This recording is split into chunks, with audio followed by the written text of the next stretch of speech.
Hello, আসসালামু আলাইকুম। ম্যাও ম্যাও হাউসের পক্ষ থেকে আপনাদেরকে আন্তরিকভাবে শুভেচ্ছা। আজকের টপিকস হচ্ছে ক্যাট গ্রাস সিড।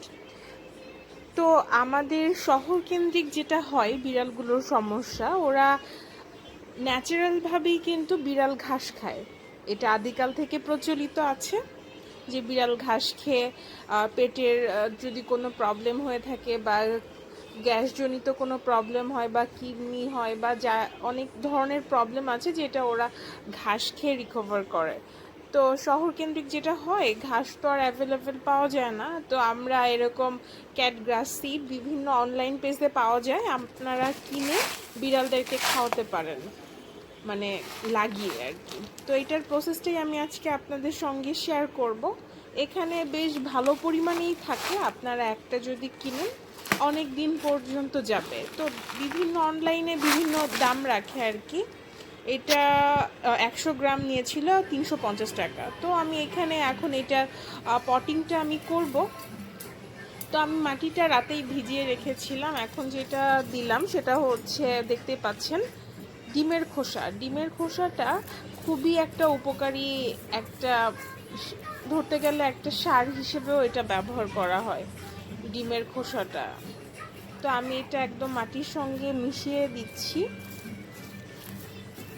এবং এইভাবে করে আপনারা ইচ্ছা করলে ডিমের খোসাটা অ্যাভয়েড করতে পারেন। সরাসরি যেটা করতে পারেন সেটা হচ্ছে বীজটা এরকম ভিজিয়ে রেখে এরপর মাটিতে একদিন ভিজিয়ে রেখে টিস্যু পেপারের মধ্যে একদিন ভিজিয়ে রেখে এরপর হচ্ছে মাটিতে দিতে পারেন। কিন্তু আমি আসলে অন্য আরেকটা প্রসেস ফলো করছি, আপনারা ভিডিও শেষ পর্যন্ত দেখলে অবশ্যই বুঝতে পারবেন। আমার এটা মিক্সড করা হয়ে গেল। এখন যেটা আমি করব, এখন আমি আরেকটি উপকরণ এটার মধ্যে অ্যাড করব, সেটা হচ্ছে চা পাতার লিকার।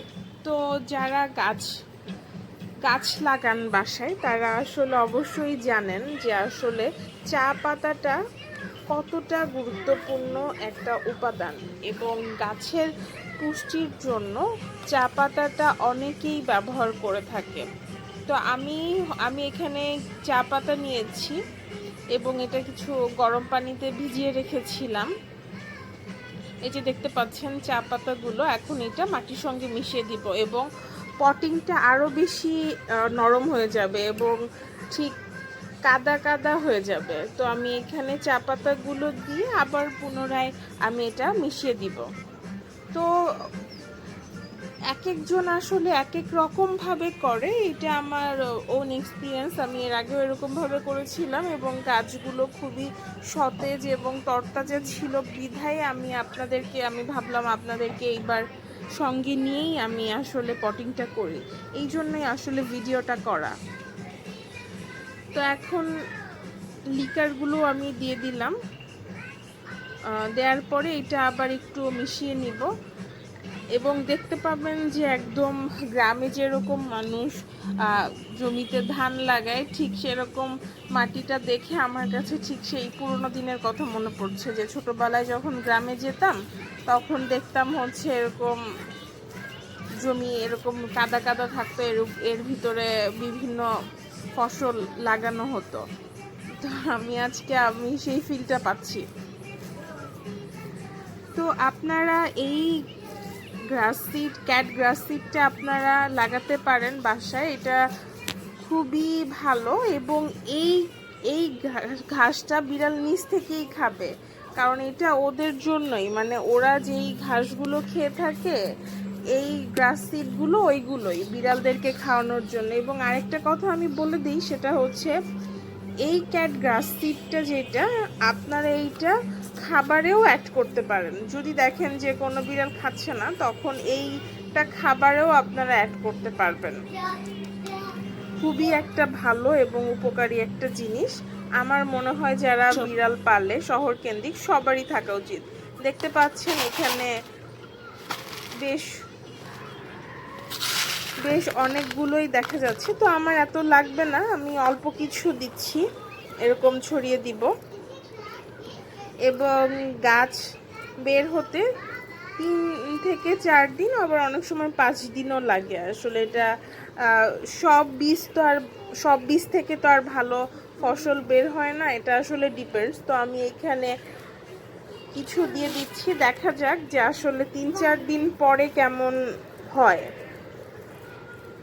আমি সব জায়গায় এটা দিয়ে দিলাম এবং যেটা করতে হবে এটা এখন আমি বাইরে সানলাইটে আমি দিয়েছি এবং এখানে আমি এখন পানি দিয়ে দিব এবং একদম এটা ভিজিয়ে দিব যাতে বীজগুলো একটু ভেজা ভেজা ভাব আসে।